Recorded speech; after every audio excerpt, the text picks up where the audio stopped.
बीते कुछ वर्षों से शेयर बाजार में इन्वेस्टमेंट का क्रेज तेजी से बढ़ रहा है और अब महिलाएं भी पीछे नहीं है, बढ़ चढ़कर अपने पैसों को सही जगह पर निवेश कर रही हैं और करना भी चाहती हैं ताकि पैसा बढ़े उनका।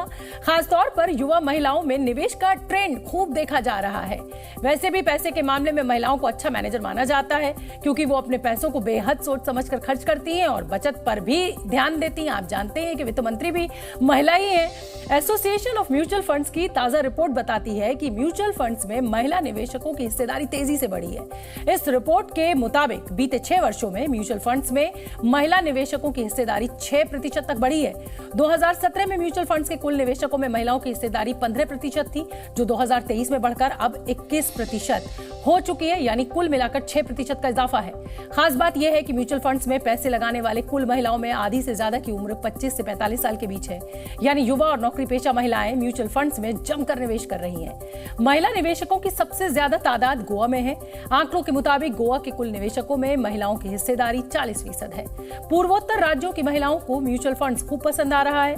नॉर्थ ईस्ट के कुल निवेशकों में महिलाओं की हिस्सेदारी 30% तक है। दिल्ली, चंडीगढ़ और महाराष्ट्र में भी महिला निवेशकों की हिस्सेदारी 30% से ज्यादा है।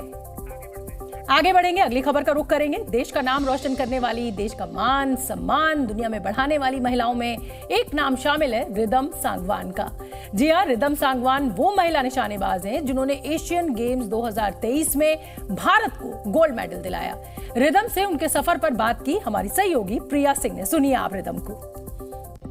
और जी न्यूज पर इस वक्त हमारे साथ एक और खास मेहमान जुड़ रही हैं, रिदम सांगवान, जिनका नाम आपने सुना होगा, जो किसी परिचय की मोहताज नहीं है, जिन्होंने भारतीय शूटिंग में ओलंपिक्स में गोल्ड भी हिंदुस्तान को दिलवाया है। आपके बारे में जानना चाहेंगे कि आपका ये सफर कैसे शुरू हुआ और इस मुकाम तक पहुंचने में क्या कुछ बाधाएं थी और कैसे आप उनको तोड़ते हुए यहां पहुंची।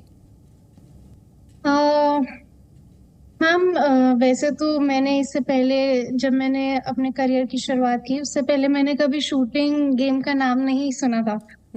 बट मेरे पेरेंट्स को यूं था कि मेरे बच्चों को किसी गेम में डालते हैं। तो एक दिन हम ऐसे ही करनी सिंह शूटिंग रेंज पे गए और मुझे वहाँ का माहौल बहुत अच्छा लगा। जैसे जो पिस्टल को फायर करते हुए देख और एमिनेशन की आवाज़, जो गोलियां बारूद की आवाज़ सुन के, तो मुझे बहुत ही अच्छा महसूस हुआ और मुझे मेरा मन हुआ कि मुझे शूटिंग स्टार्ट करनी चाहिए। तो ऐसे ही मैंने शूटिंग स्टार्ट की।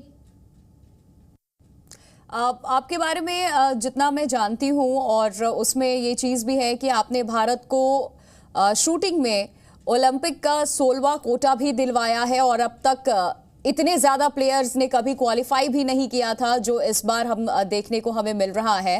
मैम, आई थिंक जो खिलाड़ी हैं आजकल बहुत ही अच्छा परफॉर्म कर रहे हैं, वर्ल्ड स्टेज पे भी, इंटरनेशनल स्टेज पे। और क्योंकि सरकार का और गवर्नमेंट का साथ है, आई थिंक इस वजह से खिलाड़ी बहुत ज्यादा ऊपर बढ़ पा रहे हैं। आपके इस सफर के बारे में हम जानना चाहेंगे कि क्या क्या परेशानियां आपको हुई, क्या चैलेंजेस हुए और आपके घर से, आपके राज्य से वो स्नेह प्यार शुरू से मिला? हाँ जी मैम, शुरू से मिला। मेरे पेरेंट्स ने और मेरी फैमिली ने, मेरे माँ बाप और मेरी फैमिली ने हमेशा मेरे को सपोर्ट किया और जो भी मेरा दिल किया मुझे हमेशा मेरे को सपोर्ट किया और कहा गया कि मेरा जो भी दिल करे मैं उसे फॉलो करूं। और मेरी मम्मा ने ही, मेरी माँ ने ही मेरे को शूटिंग में डाला। उनका पूरा हाथ था कि मैं आज एक इतनी बड़ी प्लेयर हूँ। रिदम, ISSF वर्ल्ड कप में आपने एक बड़ा कारनामा किया था जिसके चर्चे हर तरफ हुए थे और आपने 29 साल पुराना वर्ल्ड रिकॉर्ड भी ब्रेक कर दिया था। पहले तो जब मैंने रिकॉर्ड बनाया मुझे पता नहीं था। जब मेरा खेल खत्म हो गया, मतलब कि जब मैच खत्म हो गया, तो उसके बाद उसके 5-10 मिनट बाद मुझे पता लगा कि मैंने वर्ल्ड रिकॉर्ड बनाया है। और फिर बाकी देशों के जो खिलाड़ी हैं वो भी मेरे को कांग्रेचुलेट करने आए।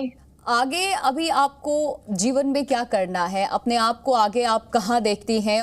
मेरी यही आशा है और मेरी यही उम्मीद है कि मैं अपने देश के लिए और अपने लिए ओलंपिक में गोल्ड लेके आऊं, अपने देश का नाम रोशन करूं। आपके अनुभव को जानना चाहेंगे कि इसकी जब आपने शुरुआत की थी तो क्या क्या चैलेंजेस आपने फेस किया था? मैम मैंने स्टार्ट किया था 2016 में, और जैसे खेलो इंडिया स्कीम और ये जो स्कीम है ये थोड़ी सी बाद में आई। तो शुरुआत में जी मैंने थोड़ा सा स्ट्रगल किया, बट आई थिंक मेरी जो परफॉर्मेंस थी पहले ही नेशनल से मैं फाइनल में थी, फाइनल स्टेज में, और दूसरे नेशनल में मेरे मेडल भी आए थे। जब आप अच्छा खेल रहे होते हैं हर तरफ आपके लिए तालियां बजती है, वाहवाही लूटते हैं आप लोगों की, लेकिन जहां आप चूक जाती हैं वहां कहीं ना कहीं लोग मायूस होते हैं। हजारों करोड़ों फैंस जो आपके साथ होते हैं उनकी इतनी उम्मीदें होती हैं कि वो मायूस होते हैं, तो इसका प्रेशर कैसे रिदम हैंडल कर पाती हैं? मैम अगर हम ये सब चीजें, एक खिलाड़ी अगर ये सब चीजें सोचने लग जाएगा तो खेल पे ध्यान नहीं दे पाएगा।